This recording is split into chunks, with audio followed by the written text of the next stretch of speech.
জমি কেলেঙ্কারিতে অর্থ তছরূপের মামলায় ইডির হাতে গ্রেপ্তার ঝাড়খণ্ডের প্রাক্তন মুখ্যমন্ত্রী। আইএনডিআইএ জোট গঠনের পর এই প্রথম বিরোধী দলের কোনো মুখ্যমন্ত্রী দুর্নীতির দায়ে গ্রেপ্তার হলেন। হেমন্তের গ্রেপ্তারি নিয়ে শুরু রাজনৈতিক চর্চা। জমি কেলেঙ্কারিতে অর্থ তছরূপের মামলায় বুধবার রাতে ইডির হাতে গ্রেপ্তার ঝাড়খণ্ডের মুখ্যমন্ত্রী হেমন্ত সোরেন। বুধবার এই মামলায় টানা 7 ঘন্টা ধরে হেমন্তকে জিজ্ঞাসাবাদ করেন ইডি আধিকারিকেরা। এরপরেই প্রাথমিকভাবে তাকে হেফাজতে নেওয়া হয় বলে এএনআই সূত্রে খবর। আইএনডিআইএ জোট গঠনের পর এই প্রথম বিরোধী দলের কোনো মুখ্যমন্ত্রী দুর্নীতির দায়ে গ্রেপ্তার হলেন। রাত 9:30টার কিছু পর জমি কেলেঙ্কারি মামলায় গ্রেপ্তার ঝাড়খণ্ডের প্রাক্তন মুখ্যমন্ত্রী হেমন্ত সোরেন। তাকে গ্রেপ্তার করে ইডি দপ্তরে নিয়ে যাওয়া হয়। বৃহস্পতিবার সকালে তাকে আদালতে তোলার সম্ভাবনা। এ বিষয়ে জেএম সাংসদ মৌহা মাঝি জানিয়েছেন, ইডি হেফাজতে রয়েছেন মুখ্যমন্ত্রী। উনি ইডির টিমের সঙ্গে রাজ্যপালের কাছে গিয়েছেন ইস্তফাপত্র জমা দিতে। अभी तो हिरासत में है। आपने देखा होगा कि ईडी की टीम के साथ माननीय मुख्यमंत्री जी गवर्नर के पास गए हैं। सुनने में आ रहा है कि इस्तीफा देने गए हैं। उसके बाद ही आगे की रणनीति तय होगी।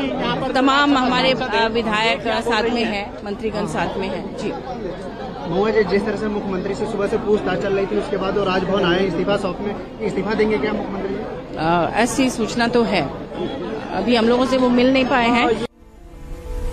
এর আগে চলতি সপ্তাহে জমি কেলেঙ্কারিতে অর্থ তছরূপের মামলায় হেমন্তকে জিজ্ঞাসাবাদ করতে তার দিল্লির বাড়িতে গিয়েছিলেন ইডির আধিকারিকেরা। সেখানে তারা 13 ঘন্টারও বেশি সময় ধরে তল্লাশি চালান, কিন্তু হেমন্ত সোরেনের দেখা পাননি। সেখান থেকে তার 2টি গাড়ি বাজেয়াপ্ত করা হয়। এর মধ্যে একটি BMW গাড়িও ছিল। সেই গাড়িটি একটি বেসরকারি কোম্পানির নামে।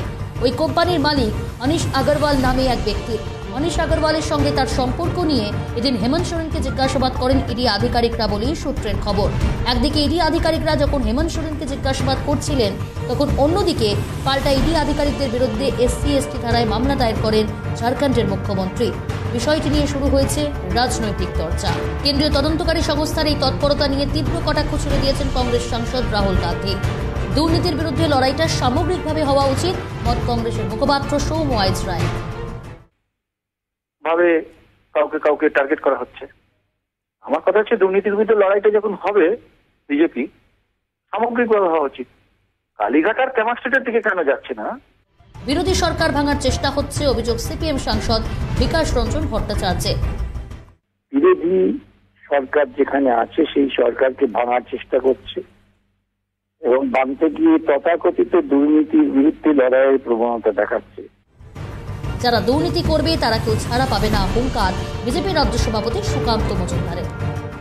যারা দুর্নীতি করবে তারা কেউ ছাড়া পাবে না। দুর্নীতিতে নিমজ্জিত হয়ে গেছিল এই সরকার এবং হেমন্ত সোরেন। আপনাদের সামনে সমস্ত কিছু ধীরে ধীরে কোর্টের মাধ্যমে সব সামনে নিশ্চয়ই আসবে, আমাদের সামনেও আসবে। মনে রাখবেন, চৌকিদার বসে আছে দিল্লিতে। রাঁচি থেকে অঞ্জিত সেনের রিপোর্ট, ক্যালকাটা নিউজ।